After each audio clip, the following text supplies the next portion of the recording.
Before we even get started, I would love for us to break the ice before we do like the intro or whatever. Yes, wait. Yeah. So I'm going to ask you a few questions that you are going to answer. So my first question is, what was the biggest lesson you learned in 2022? That sometimes space makes relationships stronger, and that's for friendships and love relationships. I think most of the time we think that we have to be, if I love you, you're my bestie, we have to be together. Yes. And 2022 taught me that sometimes a little bit of space actually can bring you closer. What is your favorite book and why? This book is my favorite book. I love that. It's called Catching Fire. It's by a lady called JAYNE MAZIMBA, Zambian lady. And I wrote the book. I know we're going to talk about it, but I wrote the book, but I have been reading it and rereading it and rereading it, and I still feel like it's still talking to me as well, because I'm also on this journey. I haven't yet caught fire. I'm catching fire, but I'm not yet at my financial independence. Oh, I love that. What is your favorite quote? My favorite quote at the moment is, goals are overrated, execution is undervalued. Because most of us talk big, hey, I'm gonna do this, but what are you actually doing to get to where you're saying you want to go? So execution is undervalued. So yeah, love that. 3 things you work hard for. I work hard for money, but it's more than cash for me. It's more for my son. It's for legacy.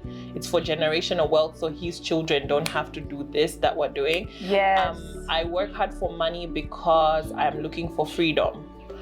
The freedom to jump around the world, to go on a random trip, the freedom to say yes or no to certain things, because it's not about money anymore. And I work for access.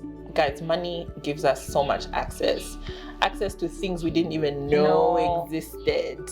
Once you're at a certain tax bracket or income bracket, suddenly doors are opening. You're like, there's this? Yes.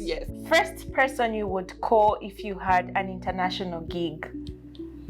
So this actually just happened yesterday. I got my first physical international speaking engagement, and I did call somebody, but I'm not talking about the person yet.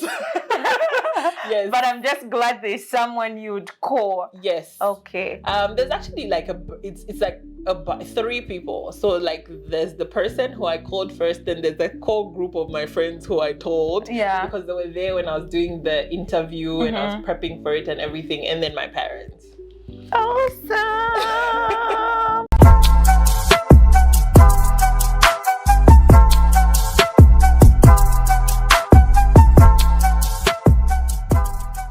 So that was us breaking the ice. But today I am so honored to have the amazing JAYNE MAZIMBA over here on the Black Wallet, where we are having another episode of Let's Talk About It. In today's conversation, we just want to know everything about catching fire. Yeah. So this is Jen. Thank you. I was about to do something very like Jamie, and then I remembered like, feel free. It's okay. Let me compose myself, because when I'm with Mwansa, sometimes I forget that this is work. It becomes a playground. Because we have like, the play side and then the work side, which I appreciate. To me, Jen has been my big sister, and sometimes I'm like at the verge of wanting to break. But then, I've followed your journey for a long time. Really? You don't know that. No, yes, I've followed your journey. You had this fitness and finance. Yes. That's why I was like, this is my girl. Yes. Oh, we should do this. Yes, we should. Do it. Okay, we're doing it. Yes. But then, to me, you don't always have to be physically with someone. But then, the little conversations, the little interactions. I remember we had a conversation about the Black Wallet. Yeah. And you were like, why don't you do this? Yeah. I don't think you even remember, but I heard, So to me, it's like this amazing relationship. And one thing that is raw about you is that you are for everyone, but yet that some people appreciate you better than everyone. True. So that's one thing that I've learned about you. And I'm so excited to have you here. I'm so excited because you really are falling in line with what I've been communicating with people. Guys, let's build generational wealth. Yes. And this is a legacy right here. If Jen is not around, this will speak for you. If Jen is not around, this will give financial freedom to your son, financial freedom to even the family, you know. So that's one thing that I love about your journey. So that's just our intro. Thank you. Oh my gosh, like let's not cry, because some of us will start crying. We can read. But thank you so much. I really appreciate. I think that we take it for granted. Like we share things online. Like for the people who know my journey, when I started sharing, I was sharing for myself because I was in such a dark place. But I didn't know that I wasn't the only one in the dark place. I was sharing for myself so that when Facebook gives me memories, you look back. It's going to be like, oh, I learned this. But then other people were following. So it's like feedback like this that really gives me the drive to continue going as well. Yes. Thank you. I'm so excited that you are here. So, like I mentioned before, our conversation is really around catching fire. For anyone watching this, I want them to understand the inspiration behind catching fire. Someone who's knowing Jane for the very first time, someone who's hopped on this channel for the very first time. What is catching fire? So Catching Fire is the physical embodiment of my journey. It's a book that I wrote. But beyond the book, Catching Fire is a movement. Like as it says, catching, all of us must catch, right? Yeah. So FIRE stands for financial independence, retire early.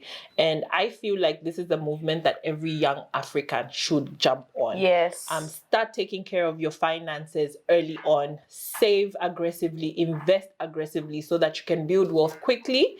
And then when you get your financial independence, you move on to the retire early part.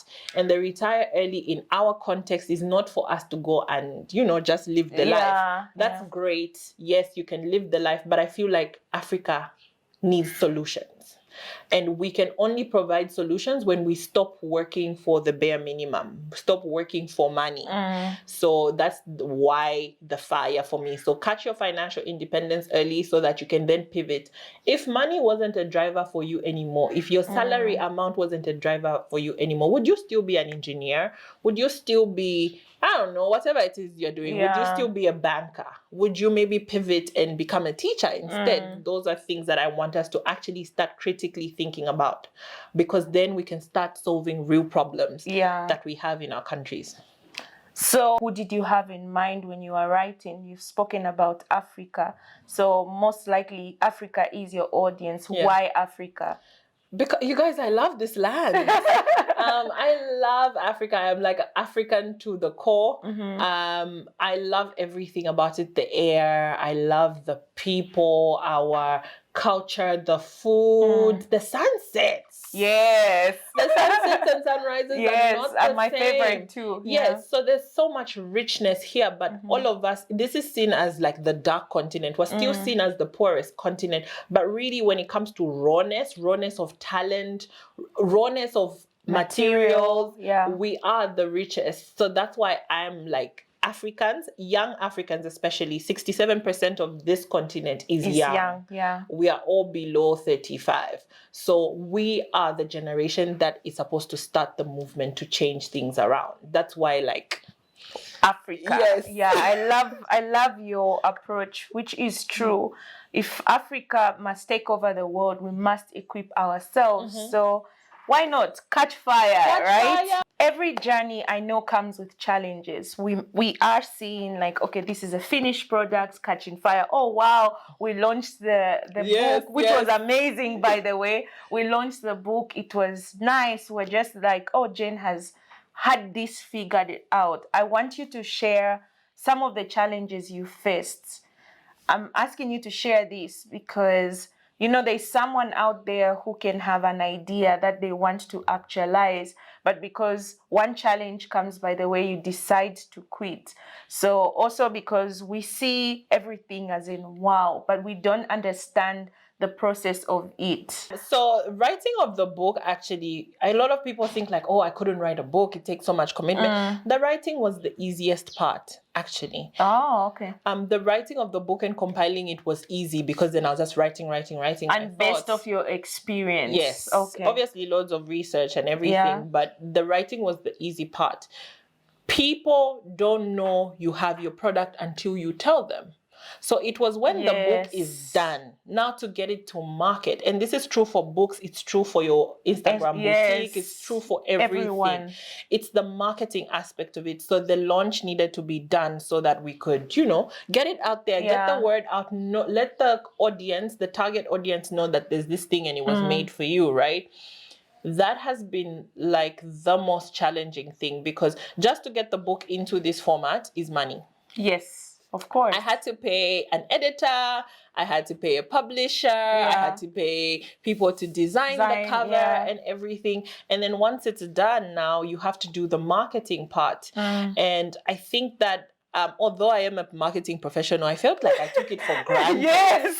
That, I'm just going to say on Instagram that I wrote a book and it's going to go. So then I had to do this whole media tour, and then I had to do this countrywide tour, because one of the things that's true for us is we focus a lot of the stuff in Lusaka. So we do a launch in Lusaka, but this country is vast. So what about the people outside?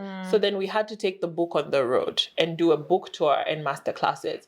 And people would say, oh, we'll partner with you. Don't worry. I'll sponsor you 100,000. I'll sponsor you 20,000. So we book these things and we say, we'll pay you, and you book everything. And then just people don't come through. They just stop answering their emails. They stop answering their calls. And then now you're footing out of pocket. Because like for me, once I've committed, we are getting it done. Okay? We are getting it done. We will find a way. I'm a solution finder. My superpower is I think innovatively and creatively. So now we still have to do the book tour, which I'm still on actually. We're doing our last location, Livingston, this weekend. But so that's been quite challenging. And then because that happens, it does tend to make you reevaluate your relationships with people, because these are people you trust. You reach out to them. You reach out to them and you say, I'm doing this thing. And they say, oh yeah, we'll support you. And then they just go mute. They don't write back. They don't answer their phones. They don't answer their messages. And you're like, just out of respect, could you just have written an email and say, we're unable to at this possible moment? So you kind of get hurt, but then you're like, oh, it's a business decision. But even if it's a business decision, like, where's the respect and all these things? So it's really made me rethink a lot of like how we do business in Zambia in general, but also I know we were talking about challenges, but there's been the apps. There's been the angels who have just popped up and said, you know what, I'm going to do this. I'm going to do this. I'm going to do this. I'm going to support you. So for me, yes, there's been challenges. We have overcome the challenges. Also the physical aspect, Mwanza. Going from, I think the first leg of the tour we did Ndola Kitwe in one weekend. It was the Youth Day weekend. And then coming back and going straight into the office. And then the next Friday, we're in the car again. We're off to Solwezi. It's like a lot. Just physically, it takes a lot out of you. Standing in front of crowds, talking. It takes a lot. So yeah. You're just like, oh, am I willing to do this again? I am, because it's a learning process, and I'm looking at the towns. These are all towns I've been to before as an employee of a bank. Now I'm going there as a business person, so I'm seeing the opportunities that maybe you didn't even see before. Exactly. So challenging but fulfilling. Awesome. Challenging but fulfilling. Yes. And I think that's where most people break down, where people promise you things and they don't fulfill, and you just feel like maybe this is not meant to be. But the awesome part of it is there are always people who replace them. So it's not like they are irreplaceable. So we just have to hang in there. Yeah, but and also like even for me, even just the book launch. The book launch was supposed to happen in December. We moved it to January. Then we're supposed to do it in January 21st. We moved it to January 28th, and then we moved it from January 28th to February. So there are people who be like, maybe this is not the time. Like, push it down. If I had listened, we still wouldn't have the book. So I think that once you lock in, and once the thing is bigger than you, once your product or your work is about purpose, God, I'm about to be a Christian. It's okay.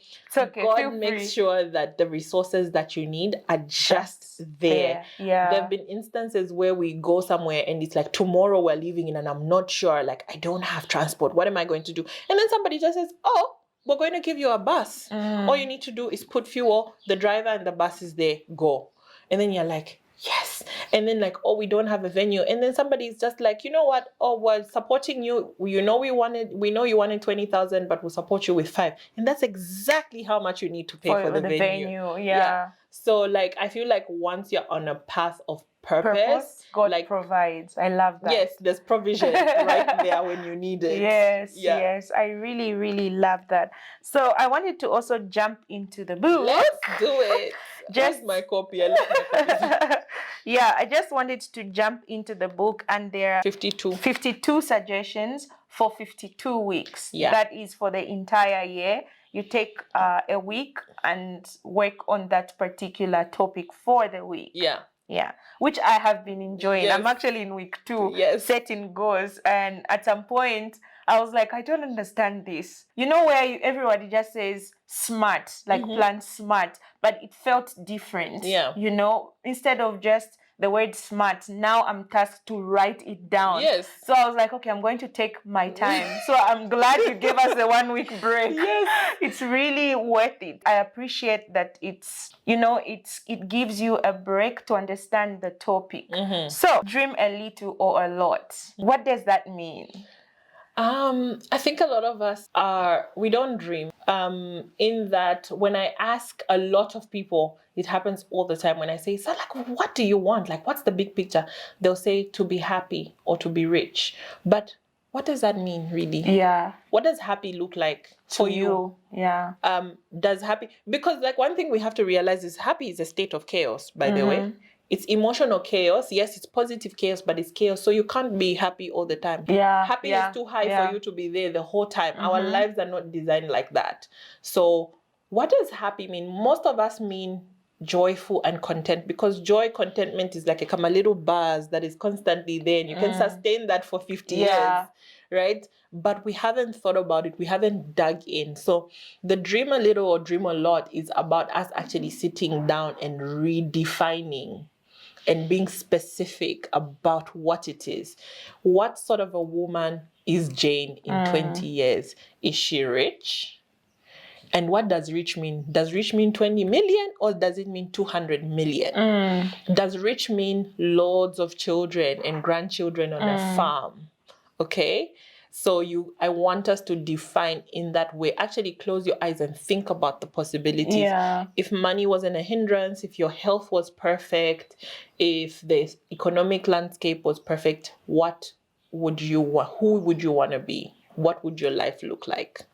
Under week 6, I love the fact that you highlighted that we should check ourselves. Why check ourselves? So the check yourself is, you can dream. You can set your goals and know where you want to go, but where are you now? So if I say I would like to have 1 million by December, is that realistic from where I'm starting from?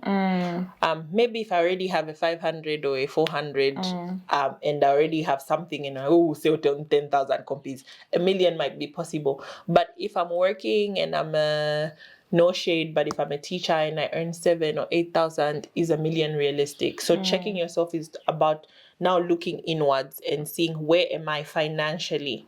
Where am I health-wise? Mostly it's financially. It's like a self-audit. Where you actually do your assets versus your liabilities, and you check your net worth and see where you're starting from. Because the starting from is important. In as much as I want you to stretch yourself with your goals, you don't want to set yourself up for failure. Because most of us don't have the mental resilience to push past the failure yet, since it's at the beginning. So that's why the check yourself is important. It's really just introspecting and calculating, where am I now and what's achievable for me. If from here to December, what's achievable? Okay, now that's achievable, but can I stretch it a little bit so that I work a little bit extra hard, and then we start building from there. Under week 9, your network is your net worth. Yes. I've heard people say this several times. Your network is your net worth. What is the value of friendship in that network? Because it's one thing for me to say, I know Jen. And it's one thing for me to say, I have a friendship with Jen, such that if I picked up my call, Jen will act. Yeah. Okay, so also your net worth is not just about Friendships. It's about relationship. Yes. Because I can't be friendly with everyone. Okay. So it's about relationships. So who is within your network first of all? Who are you Yes. talking to? Because your network feeds you. They Yes. feed your mind. They feed what you see. If in my network they're always complaining, it's always the economy is bad. Yes. You can't do business in Zambia, then I won't do business because I feed off that. So if your network if your network is not positive, yeah, you need to check yourself, Yeah. right? But then even in your network now, as you start building your network, you have to be intentional about building relationships that you can leverage. And the leverage what you were talking about. Can I pick up a call and will Jane act? Yeah. Yes, there's a friendship here, but there's also a trust. Sometimes your friends won't buy. I have tons of friends who haven't bought a copy of my book. I meet them, yes, you're doing well, girl. They haven't bought a copy of the book. Yeah. Because they're just friends, they're there for feel good, and that's okay. But then there are some people who I'm like, we're not friends, but there's a lot of respect between us. Girl, I've written a book. Oh, my company is buying 40 copies. That's leverage. So you have to be able now to know who is in my network and for what. Sometimes leverage is not important. That's why I talk about relationship. For me, I build long-term relationship. There are people who've been in my life 5 years, 10 years. I've never asked them for anything. But the day I will make that ask, I know that it will be honored because I have built trust and I have shown them where I'm going and I know they're invested in my journey. And so in week 9, you also see me break down the different types. Is it in week 9? Yes, week 9. There's a chapter, I can't remember, but there's a chapter where I break the different types of relationships, even within your network. Are you friends? Are you a mentor? Are you a sponsor? Okay, these people do different things. Why is it necessary for us to see a doctor? As Africans, we love self-medication. Yes. And I was so shocked when I saw that week 10 talks about go see a doctor. I'm like, I love this, love this. Yeah. Why go see a doctor? From my personal experience, the healthier I am, the more productive I am, the nicer I am to people, the more people like me, the more my skin glows. Yes. The more productive I am. Even when I'm doing multiple things, doing this, the less stressed I am. Yeah. So going to check your doctor is, if we take a car for service, okay? If we bring people to regas our stores, why can you not go and regas yourself and service yourself? So going to the doctor is about checking your overall health, making sure that before things become problems, you nip them in the bud. Do I need to take sugar out of my diet? I do. Do I need to maybe go back to the gym so I can be a little bit stronger, a lot more energetic? These are things that you need to go and check. So for your finance journey, health is definitely your wealth. Love that. And I just love that it's an instruction. Yeah. It's not compromise, guys. It says go see the doctor. It's nothing like in this chapter, check your health, go see a doctor. Go. And you don't have to be sick to see a doctor. No. You have to be aware of what's happening to your body. True. So I'm glad that you brought this. I love hospitals. I don't love it, but I'm not one of those who's going to wait until I'm dying before I go see the doctor. If something doesn't feel right in my body, and I'm very aware of my body. Yeah. I know what my cycle is. I know how I feel in each week. So if I'm feeling off, I'm just like, nah, definitely something I'm popping is wrong. I'll just be like, Dr. Cho, I'm popping in. I'm like, come. With regards to week 11, why make your morning awesome? What has that got to do with us being productive? So I want to combine week 11 and week 12 because week 12 is about nighttime routines. So your mornings need to be great because they set the tone for your day, but your mornings start from the night before. So how much rest did you get? Did you do a to-do list? Did you get a good night's sleep? And when you wake up in the morning, are you achieving? So we do things like, we are told like, make the bed, brush your teeth. And we feel like, these are just mundane things that we need to do. No, actually, it pumps up your brain. It reminds your brain that you're an achiever. So when you wake up, you make the bed like, yes, we've achieved.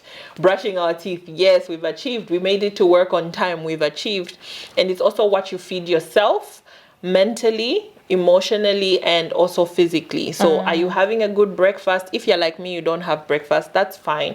But what are you listening to early in the morning? Yeah, Is it like bad what are news? you feeding your mind? Yes. Are you listening to bad news about people dying on the TV early in the morning? Or are you feeding yourself something positive? So like for me, although the first thing I touch in the morning is obviously my phone to switch off my alarm, I do not look at WhatsApps. I don't respond to messages until I am in the car going to work. So what I do is when I wake up, I switch off the alarm. I immediately put on a positive podcast, which I had already decided that this is what I'm listening to. A night before, a week before. I already know, like, okay, right now I'm obsessing over like Diary of a CEO. Right now I'm obsessing over Super Soul Conversations. So that's what I'm going to switch on and just be listening in the background as my day goes, as my morning goes. And then when I'm in the car, then I'll start now engaging with other people and checking their WhatsApps and following their instructions. I would also love for you to talk about week 15. It touched me a lot because it's something that I do, and I find that I know you're curious, like what? Yes, Yes, it's something, before I even mention, it's something that I do every Sunday. But I've always heard people tell me they don't do it because the food is not fresh. Meal prep. Yes. Yes. Why meal prep? So meal prepping is about okay, so there's a financial aspect and obviously there's a health aspect to it. So the financial aspect is like usually when you buy things in bulk and you prepare ahead, then you do spend less money. So that's good for your pocket. If I buy for the week and I already know like this is what I'm going to eat for the week, then you can do that. But on the health side, if you're like me, you're hungry, I don't make good decisions when I'm hungry. Yes, with food, like I literally, even at the office, people know, like, after, first of all, in my life, I don't make financial decisions after 14 hours because I feel like the quality of my decision won't be good. So if I need to make payments or whatever, I'll sleep on it and do it in the morning the next day. But also when I'm hungry, I don't make decisions because now I'm just looking for something. It's usually like a sugar hit, right? So I might not make a good decision. So if I've already have a meal prepped and I've carried lunch, or there's already something that's par-cooked somewhere, then it's just 5 minutes in the microwave or 2 minutes of just frying it up and then I can eat it. And that's the misconception about meal prepping. People think that you must cook everything for the whole week. Sometimes it could be just that beans, boil it halfway and put it in the fridge so that next time you have to come finish off cooking it, it's only cooking for 30 minutes. You add your condiments or whatever and then it's done, right? So it could be par cooking, it could be just pre-cutting veggies, it could be just deciding like in packs, like this is what I'll cook, this is what I'll cook, this is what I cook. And so when you come, you're not like, oh, remove the chicken from the shani, whatever. It's already done, so you're just throwing it in the pot and you're doing it. So meal prepping is so important. Awesome, I love that. I'm going to cover 2 last ones, and maybe you can tell us your favorite and most, you know, that one which really is yours from your heart. I know everything is written from your heart, so while I'm talking about the biggest 2, you can think of that one. Yes. So I loved that in week 18 you talked about teach someone some money lessons. Why is that important? Because when you teach something, you get to learn it twice. Ooh, short answer and to the point. I'm not going to ask for any explanation. You teach awesome. No, week 36 touched me.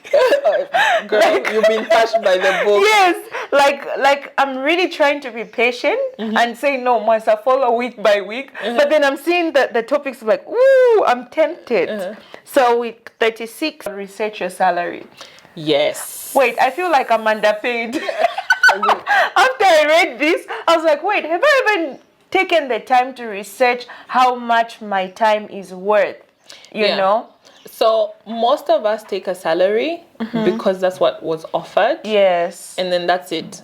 And then every year we get a 400 kwacha increment, 2% increment, and you're just okay there, which is not a bad thing. But the more you work, the more expertise you gain, the more you do other things, your value on the market grows. So research, what are other people at your level with your skills getting? Should you really be in that company for 10 years, or should you move over to the other side where the people who are at your level are paid 3 times what you're paid? So research your salary and then go back to your employer and say, the market says I'm worth this much. Why are you paying me this much? You could sometimes think you're underpaid. You research your salary and you find out that you're actually overpaid. Yeah. How will you appreciate that extra amount a little bit more than the people in the market? So that's very important for us to check, because your income is your single most important wealth building tool. We can talk about health, we can talk about what, but all these things feed into your ability to earn. So the more money you have, the more you can save, the more you can invest, the more you can do all these other things. So it's important. Your most impactful week, like one chapter. I'll even give you a chance to read through. You know what? You know? My publisher did move these chapters around. Yeah. So I don't know everything. Like the one that's like for you, like resonates like 100%. Yeah, week 8, definitely. Evaluating my values against my bank statement, because I was one of those who would say, oh, family is important. Oh, travel is important. But when I look at my bank account, all my money went to swiping for shoes. All my money went to handbags. All my money went to the club buying champagne. And then now you see Shampopo. Yes, Shampopo life, nothing wrong with that. But if I'm sat here talking about family is important to me, and then I haven't, invested any money, because your money flows to where value is, right? I know we say that in the context of, if you don't have a job for your money to flow away, but it also flows towards the things that we value. Yes. That's why it's important when you're dating somebody, the men you're dating must give you money, because people invest their money where there's the value. I love that. Yeah, I just needed to throw that in there. Your man must give you money, guys. Yes, that's where the value is. They work hard for this money. So if they're not giving you money, honey, check that relationship. Yeah, true. Right? But anyway, circling back. Yeah. That was a detour. We are back.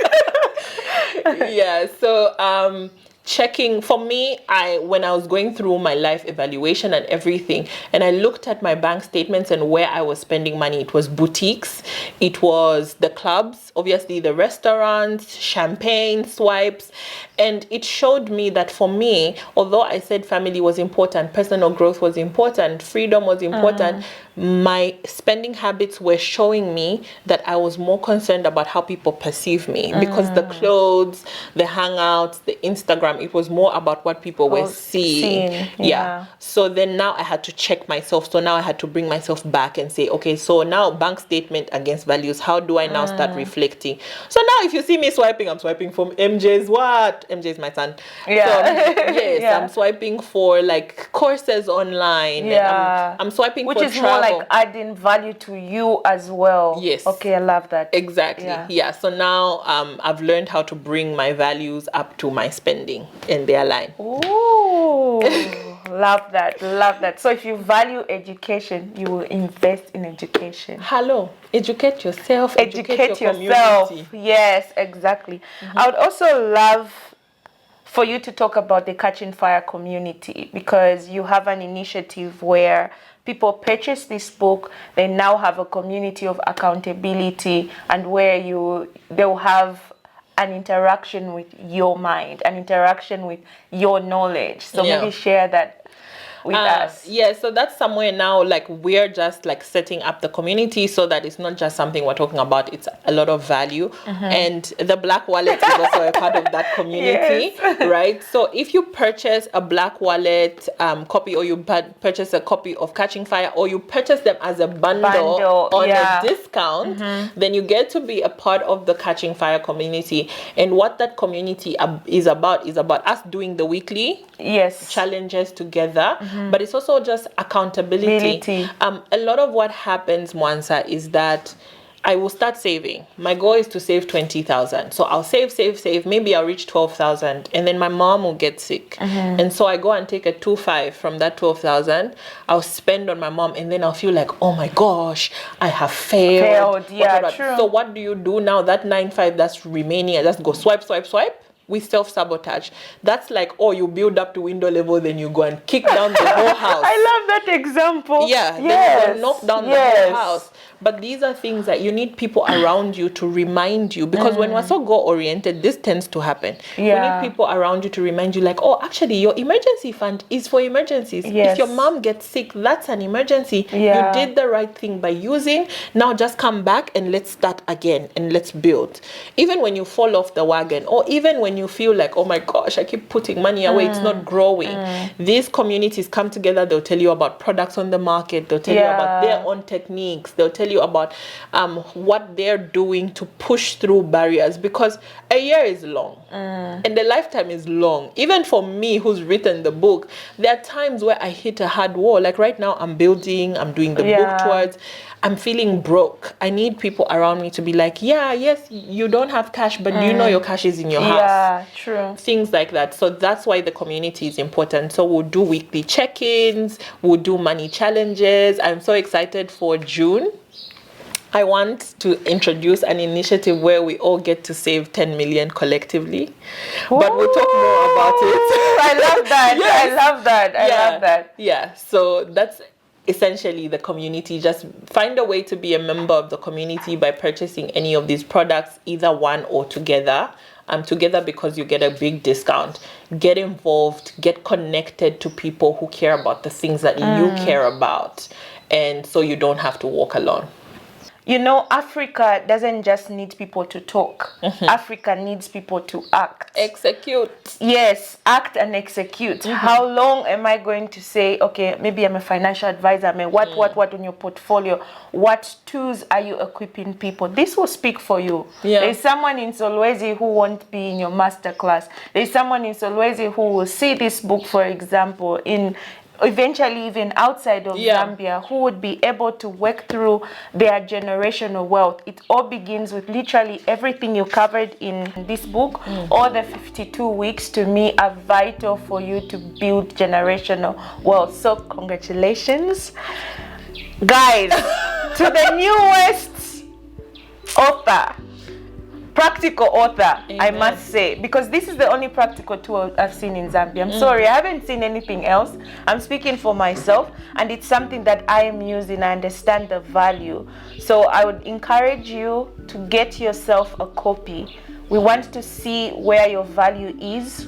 Therefore, we're going to see where your money is going. So please purchase one and get yourself together. Build your portfolio, build your knowledge, and it calls for an investment. Yeah. Thank you. Thank you so much.